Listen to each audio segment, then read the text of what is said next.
Hello friends, good evening. PPS with study में आप सभी का स्वागत है। आज मैं आप लोगों के लिए लेके आई हूँ जनरल साइंस के पिछले कई वर्षों में पूछे गए कुछ महत्वपूर्ण प्रश्न। चलिए बिना देर के स्टार्ट करते हैं। क्वेश्चन नंबर 1, विस्फोटक नाइट्रोग्लिसरीन है एक। ऑप्शन ए नमक, option B nitrohydrocarbon, option C सम्मिश्रित हाइड्रोकार्बन, ऑप्शन डी एस्टर। ये बीपीएससी प्रारंभिक परीक्षा 2004 का प्रश्न है। इसका उत्तर होगा ऑप्शन डी एस्टर। नाइट्रोग्लिसरीन एक एस्टर है जिसका उपयोग विस्फोटक की तरह किया जाता है। चलिए अगले क्वेश्चन पे चलते हैं। घरेलू एलपीजी सिलेंडरों में दाब मापक नहीं प्रदान किए जाते हैं क्योंकि ऑप्शन ए ये बहुत महंगे होते हैं, ऑप्शन बी एलपीजी सिलेंडरों में गैस की मात्रा को प्रदर्शित नहीं कर सकते, ऑप्शन सी इनका प्रयोग निरापद नहीं है, ऑप्शन डी एलपीजी द्वारा चोक हो जाते हैं। ये भी बीपीएससी प्रारंभिक परीक्षा 1997-98 का प्रश्न है। इसका उत्तर होगा ऑप्शन डी। एलपीजी में अत्यधिक दाब पर संपीड़ित कर गैस को द्रवीकृत किया जाता है। इसमें दाब गापक लगाने से दाब मापक के चोक हो जाने की संभावना रहेगी, अतः दाब मापक नहीं लगाया जाता। चलिए अगले क्वेश्चन पे चलते हैं। निम्नलिखित में से किस खनिज द्वारा लोहा प्राप्त किया जाता है?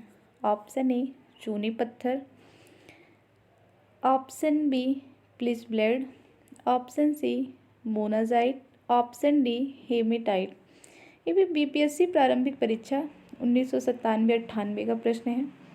इसका उत्तर होगा ऑप्शन डी हेमेटाइट। हेमेटाइट अयस्क से लोहे की प्राप्ति होती है। चलिए अगले क्वेश्चन पे चलते हैं। विरंजक चूर्ण के लिए कौन सा कथन असत्य है? ऑप्शन ए जल में अधिक विलेय होता है, ऑप्शन बी हल्के पीले रंग का चूर्ण है, ऑप्शन सी आक्सीकारक है, ऑप्शन डी तनु अम्ल की प्रतिक्रिया से क्लोरीन निष्कासित करता है। इसका उत्तर होगा ऑप्शन ए। ये भी बीपीएससी प्रारंभिक परीक्षा 1994 का प्रश्न है। विरंजक चूर्ण एक पीत धवल चूर्ण होता है जिससे क्लोरीन की गंध आती है। विरंजक चूर्ण को जब वायु में खुला छोड़ देते हैं तो इससे धीरे धीरे क्लोरीन गैस बाहर निकल जाती है। यह कार्बन डाइऑक्साइड अथवा तनु सल्फ्यूरिक अम्ल अथवा तनु हाइड्रोक्लोरिक अम्ल के साथ अधिकृत होकर क्लोरीन गैस प्रदान करता है। चलिए अगले क्वेश्चन पे चलते हैं।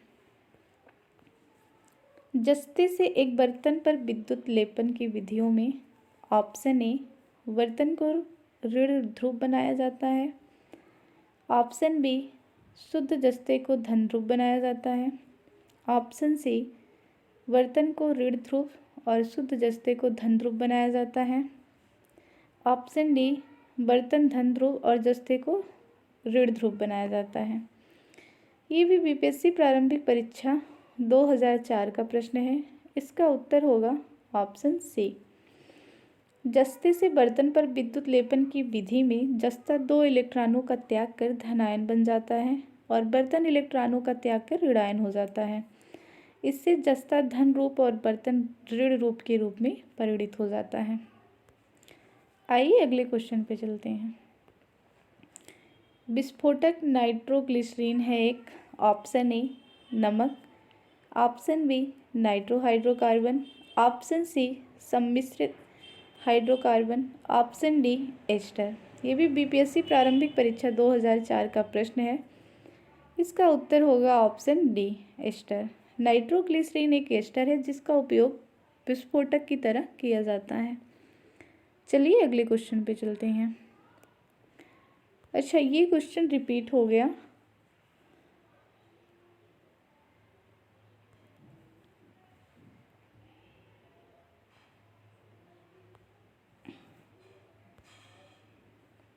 सॉरी, अगले क्वेश्चन पे चलते हैं। निम्नलिखित में से किस में ऋणात्मक आवेश होता है? ऑप्शन ए एक्स किरण, ऑप्शन बी अल्फा विकिरण किरण, ऑप्शन सी बीटा विकिरण, ऑप्शन डी गामा विकिरण। इसका उत्तर होगा ऑप्शन सी बीटा विकिरण। बीपीएससी प्रारंभिक परीक्षा 2002 का प्रश्न है। रेडियो एक्टिव पदार्थों से अल्फा बीटा गामा किरणें निकलती हैं। अल्फा धनावेशित, बीटा ऋणावेशित तथा गामा उदासीन किरणें होती हैं। चलिए अगले क्वेश्चन पे चलते हैं। स्टेनलेस स्टील मिश्र धातु है। ऑप्शन ए लोहे और तांबे का, ऑप्शन बी लोहे और जस्ते का, ऑप्शन सी लोहे और क्रोमियम का, ऑप्शन डी लोहे और ग्रेफाइट का। ये भी बीपीएससी प्रारंभिक परीक्षा 92 और 93 का प्रश्न है। इसका उत्तर होगा ऑप्शन सी लोहे और क्रोमियम का। स्टेनलेस स्टील बनाने में सामान्यतः क्रोमियम निकेल को प्रयोग में लाया जाता है।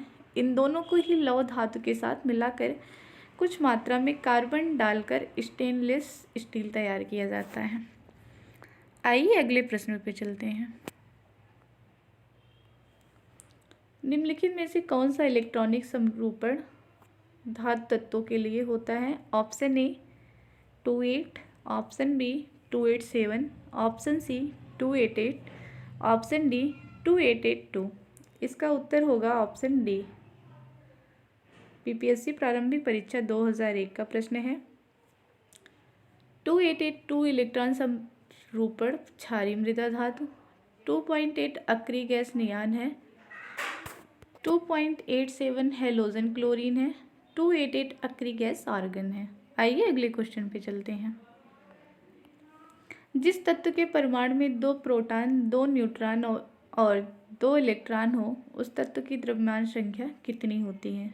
Option A 2, option B 4, option C 6, option D 8। इसका उत्तर होगा ऑप्शन बी। द्रव्यमान संख्या बराबर प्रोटॉन की संख्या प्लस न्यूट्रॉन की संख्या, 2 + 2 = 4। आइए अगले प्रश्न में चलते हैं। सल्फर हेक्साफ्लोराइड अणु का आकार कौन सा है? ऑप्शन ए त्रिभुजाकार पिरामिड, ऑप्शन बी अष्टफलकी पिरामिड, ऑप्शन सी समतली, ऑप्शन डी चतुष्फलकी। बीपीएससी प्रारंभिक परीक्षा 2002 में पूछा गया प्रश्न है। इसका उत्तर होगा ऑप्शन बी। सल्फर हेक्साफ्लोराइड का आकार अष्टफलकी होता है। आइए अगले प्रश्न पे चलते हैं। भारी पानी वह पानी होता है, ऑप्शन ए, जिसका तापमान 4 डिग्री सेल्सियस पर स्थिर रहता है, ऑप्शन बी जिसमें कैल्शियम और पोटेशियम के अम्लीय लवण हैं, ऑप्शन सी जिसमें हाइड्रोजन का स्थान आइसोटोप ले लेता है, ऑप्शन डी जिसमें ऑक्सीजन का स्थान उसका आइसोटोप ले लेता है। ये भी बीपीएससी प्रारंभिक परीक्षा 1996 का प्रश्न है। इसका उत्तर होगा ऑप्शन सी। हाइड्रोजन में समस्थानिक ड्यूटेरियम होता है। यदि जल का निर्माण हाइड्रोजन से ना होकर ड्यूटेरियम से हो तो उस पानी को भारी पानी कहेंगे। इसका रासायनिक सूत्र D2O होता है। यहाँ पे मिस्टेक हुई है। आइए अगले प्रश्न पे चलते हैं। किसी परमाणु नाभिक का आइसोटोप वह नाभिक है जिसमें ऑप्शन ए न्यूट्रॉनों की संख्या वही होती है परंतु प्रोटॉनों की संख्या भिन्न होती है, ऑप्शन बी प्रोटॉनों की संख्या वही होती है परंतु न्यूट्रॉनों की संख्या भिन्न होती है, ऑप्शन सी प्रोटॉनों और न्यूट्रॉनों की दोनों की संख्या वही होती है परंतु इलेक्ट्रॉनों की संख्या भिन्न होती है, ऑप्शन डी प्रोटॉनों और न्यूट्रॉनों दोनों की संख्या भिन्न होती है। ये भी बीपीएससी प्रारंभिक परीक्षा 1996 का प्रश्न है। इसका उत्तर होगा ऑप्शन बी। वे परमाणु जो द्रव्यमान संख्या से में असमान होते हैं परंतु नाभिक पर समान वैद्युत आवेश समान प्रोटॉनों की संख्या में समान होते हैं, इन्हें समस्थानिक आइसोटोप कहते हैं। चलिए अगले प्रश्न पे चलते हैं। दो उदाहरण है, एक ऑप्शन ए विलयन का, ऑप्शन बी कोलाइड विलयन का, ऑप्शन सी इमल्सन का, ऑप्शन डी वायु के विलयन का। इसका उत्तर होगा ऑप्शन सी। इमल्सन एक कोलाइड होता है। दूध फेस क्रीम द्रव्य इमल्सन का उदाहरण है। चलिए अगले प्रश्न पे चलते हैं। मच्छर भगाने वाली दवाओं में सक्रिय रसायन है। Option A allethrin, option B atropine, option C isopropoxyphenyl, option D benzene hexachloroquine. इसका उत्तर होगा ऑप्शन ए एलिथ्रिन नामक यौगिक मच्छर भगाने वाली दवाओं में सक्रिय रसायन है। आइए अगले प्रश्न में चलते हैं। जल की अस्थायी कठोरता का कारण है। Option A calcium carbonate, option B calcium तथा मैग्नीशियम के क्लोराइड और सल्फेट, ऑप्शन सी सोडियम तथा पोटेशियम के क्लोराइड और सल्फेस, ऑप्शन डी उपरोक्त में से कोई नहीं। इसका उत्तर होगा ऑप्शन बी कैल्शियम तथा मैग्नीशियम के क्लोराइड और सल्फेट। कठोर पानी वह है जो अपमार्जक साबुन लगाने पर झाग सहजता से उत्पन्न नहीं करता। इसका मुख्य कारण कैल्शियम तथा मैग्नीशियम के क्लोराइड और सल्फेट हैं। आइए अगले प्रश्न पे चलते हैं।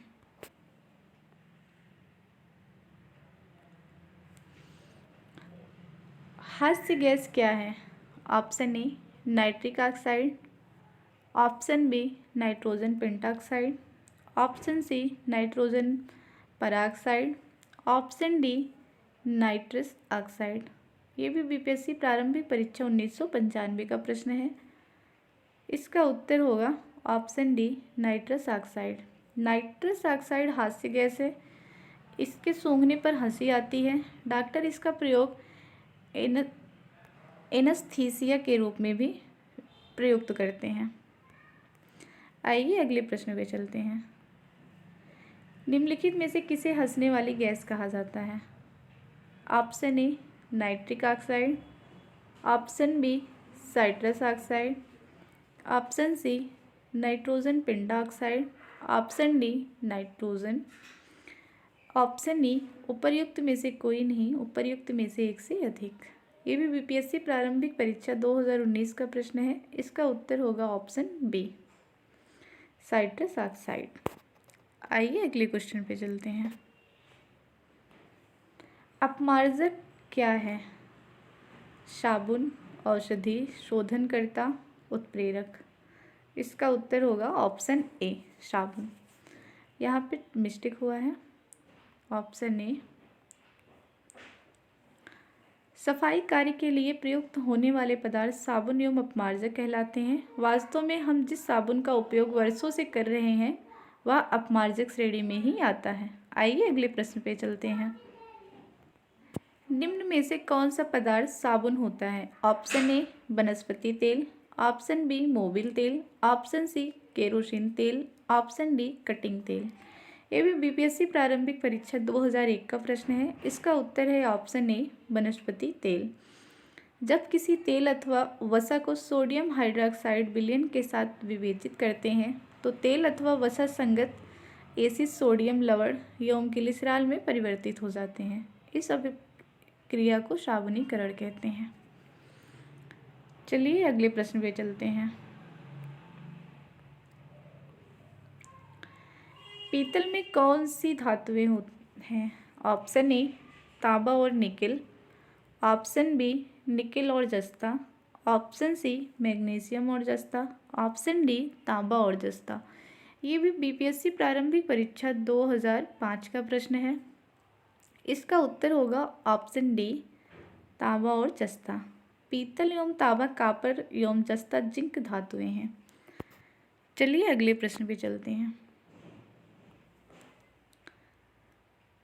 तीसरे और चौथे समूह के ऑक्साइड का सामान्य गुणधर्म क्या है?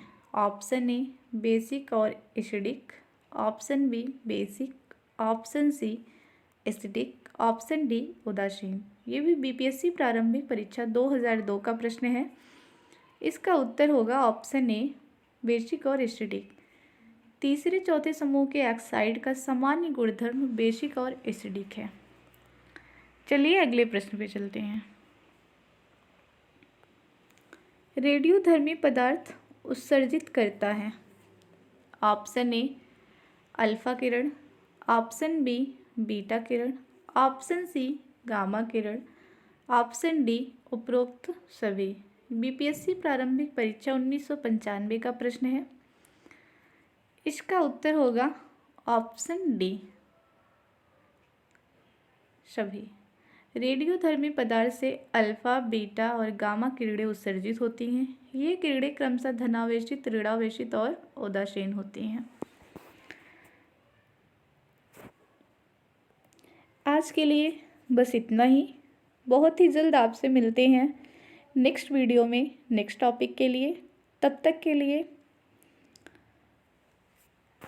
Bye bye, take care. Video पसंद आया हो तो आप लोग लाइक, सब्सक्राइब और शेयर कीजिएगा।